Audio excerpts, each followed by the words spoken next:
ये देना चाह रहे हैं कि आप अगर संसद में सही फैसले नहीं करोगे तो किसानों को अपनी संसद खोलनी पड़ेगी। तो किसान संसद तो खोल चुके हैं, स्पीकर भी बैठा चुके हैं, हाँ जी। क्या जो दूसरा स्पीकर बैठे हुए हैं क्या उनको सुन रहे हैं, क्या वो किसान की बात मानेंगे आने वाले वक्त में? जरूर मानेंगे, इनको मानना पड़ेगा। अगर ये नहीं मानेंगे तो हम तो यहाँ पे ही बैठे रहेंगे। कर लो जो कर सकते, हम तो यहाँ पे ही बैठे रहेंगे। अगर ये कानून वापस नहीं करेंगे और एमएसपी की गारंटी नहीं देंगे तो हम यहाँ से नहीं हटने वाले। साफ साफ कह रहा हूँ मैं। क्यों पढ़ाई लिखाई नहीं करनी है, आंदोलन नहीं करना? क्या ऑनलाइन क्लास चल रही है, कहीं भी बैठ जाओ, फोन लो, बुक्स अब पास रखते ही हैं, बुक्स को अपने साथ रखो, लगाया फोन, क्लास ली, बुक से जो भी पढ़ाई करनी है करी, जो कॉपी में लिखना है लिखा, बस अपना काम करो। तो आपने आपदा को अवसर बना दिया है। बिल्कुल कर दिया है। अगर इतना अच्छा है, अगर हम ऑनलाइन क्लास ले सकते हैं तो लेंगे। अच्छा, किसान बार बार ये कहते हैं कि अगर बिल वापसी नहीं तो घर वापसी नहीं, 24 तक बैठेंगे। हाँ। तो आपको नहीं लगता कि किसानों का बहुत ज्यादा नुकसान हो जाएगा 24 तक? कुछ नहीं होगा, किसान अपने हकों की सही को सही कहेगा, गलत को गलत कहेगा। ठीक है, अगर एक किसान जाएगा ना तो 4 आएंगे। अगर एक अपना खेत पे जाता है तो उसके उधर गांव से 4 आएंगे लोग। आप अभी से जुड़ चुके हैं, मतलब आप छोटे हैं, जिसे बचपन लोग बोलते हैं, लेकिन कुछ लोग कहते हैं कि जो यहाँ लोग बैठे हुए हैं, इन लोगों को जो कांग्रेस है और दूसरी पार्टी है वो फंडिंग कर रही है। हाँ। तो इसमें आपका क्या सोचते हैं इस बात को लेकर? देखिए, फंडिंग देखिए कुछ नहीं है। अगर वो यहाँ पे आके देखें, मुझे एक वीडियो दिखा दे जहाँ पे फंड ले रहे हो, जहाँ पे पैसा ले रहे हो किसान, कांग्रेस से कोई और पार्टी से, मुझे वीडियो दिखा दो। लेकिन जो भक्त लोग हैं वो आप पे तो आरोप लगाते हैं ना ये सब चीज का। हाँ जी, वो भक्त हैं, अंधभक्त हैं, अंधे हैं वो तो उनको तो बस मोदी मोदी दिखता है। जो मोदी के खिलाफ बोलेगा हम तो उसको बोलेंगे। अंधभक्त पता है किसे कहते हैं? पता है, क्या होता है? ये जो अंधा हो जाता है, बस उसको तो जिसकी भक्ति कर रहा है वही दिखता है। किसी की भक्ति में अंधा हो जाए वो अंधभक्त है। हाँ। अच्छा, उत्तर प्रदेश चुनाव भी है, यूपी जी कह रहे हैं कि अब तो उड़ जाओ, चुनाव आने वाले हैं। हम नहीं उड़ने वाले, तुम कुछ भी कर लो। तुमने इतनी कोशिशें कर ली इस आंदोलन को उजाड़ने के लिए, यहाँ से नहीं हटेगा किसान। अब तो कह रहे हैं लखनऊ जाने के लिए, जा रहे हो क्या? जाएंगे, वो राकेश टिकैत जी होके भी आ गए और वहाँ पर भी एक लगेगा हमारा, वहाँ पर भी आंदोलन स्थल होगा एक, वहाँ पर भी अच्छा रहेगा। उधर भी एक, जैसे ये गाजीपुर बॉर्डर है, वहाँ पर भी ऐसे एक या सारे बॉर्डर जैसे हैं वैसे लगाया जाएगा। अच्छा, राकेश टिकैत जी कहते हैं कि दवाई डोज देनी पड़ेगी। हाँ। तो किस तरह का डोज देने वाले हैं उत्तर प्रदेश में? डोज तो देखिए, जो चुनावों में इनको पता लगेगा, जब चुनाव के रिजल्ट आएंगे ना तो सबको पता लग जाएगा कि हमारी क्या डोज थी। अच्छा, गोदी मीडिया जो बोलते हैं लोग, गोदी मीडिया, वो आपके बारे में जो दिखा रहे हैं तो आपको कैसा लगता है? मुझे देखिए, किसी दुनिया की बातों से मुझे कोई फर्क नहीं पड़ता। मुझे तो सही को सही कहना, गलत को गलत कहना, चाहे कोई भी कुछ भी कहे, मुझे कोई फर्क नहीं पड़ता। मोदी मीडिया क्यों नाम दिया गया, आपको पता है?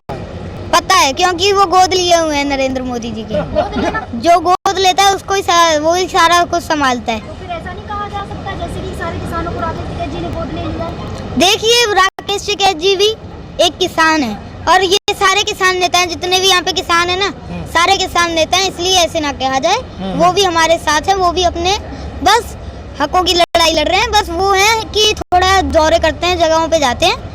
और मैं अपने पिताश्री डॉक्टर नरेंद्र सिंह चौधरी के साथ 1 लाख किलोमीटर चला, हमने यात्रा करी, मैंने आपको इंटरव्यू में बताया हुआ है, और साथ जो जितने भी देख रहे हैं उनको पता भी है। अच्छा, यहाँ 90 साल के बूढ़े आ गए, 100 साल के भी हैं, जवान भी है, और आप छोटे हैं, तो क्या आपकी टुकड़ी भी आने वाली है कि आप छोटे छोटे हैं? बिल्कुल, अब एक जो पीढ़ी आएगी उसको भी पता लग जाएगा कि क्या सही है क्या गलत है, और एक टीम होगी बच्चों की तैयार हो। अच्छा, एक मुझसे डिस्कस कर रहे थे कि वो 12 साल का जो 8 साल का बच्चा है, उनको एमएसपी और कानून के बारे में क्या पता, जो वहाँ जाके इंटरव्यू दे रहे हैं, बात कर रहे हैं? ठीक है, मुझे सब पता है, मैं अभी बताता हूँ आपको। हाँ।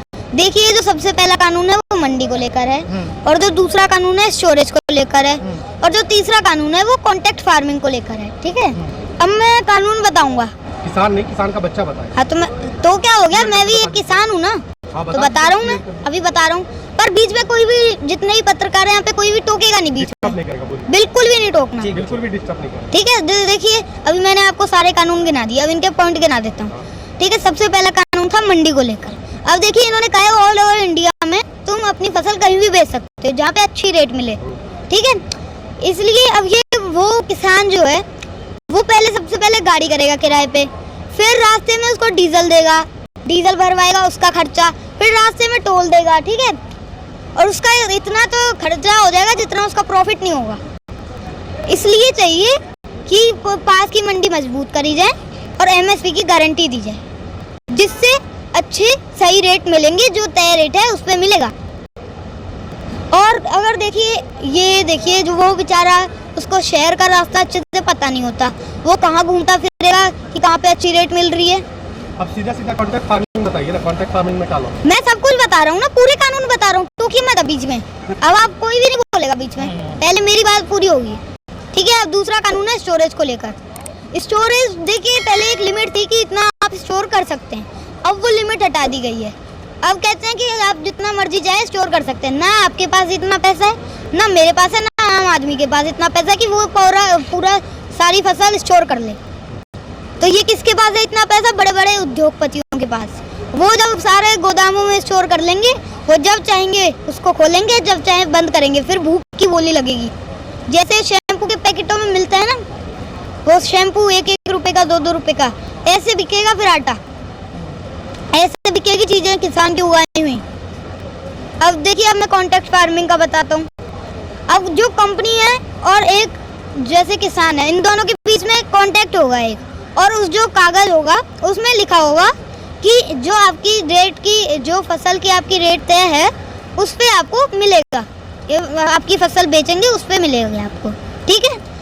अब जो किसान कॉन्ट्रैक्ट फार्मिंग नहीं करना चाहता, ठीक है, या तो फिर वो मंडी में भटकता रहेगा कि भाई मुझे कहीं रेट चाहिए मुझे अच्छी, ठीक है, तो उसको जबरदस्ती फिर कॉन्ट्रैक्ट फार्मिंग करनी पड़ेगी। अब जिसको नहीं चाहिए कॉन्ट्रैक्ट फार्मिंग, तो इसलिए जो एमएसपी की गारंटी है वो मिलनी चाहिए, जिससे अगर वो मंडी में बेचने जाएगा तो फिर उसको आसानी होगी, उसको भी पता लग जाएगा, वो भी सहमत रहेगा, वो भी खुश रहेगा कि मुझे मेरी फसल की रेट तय मिलेगी। ये है।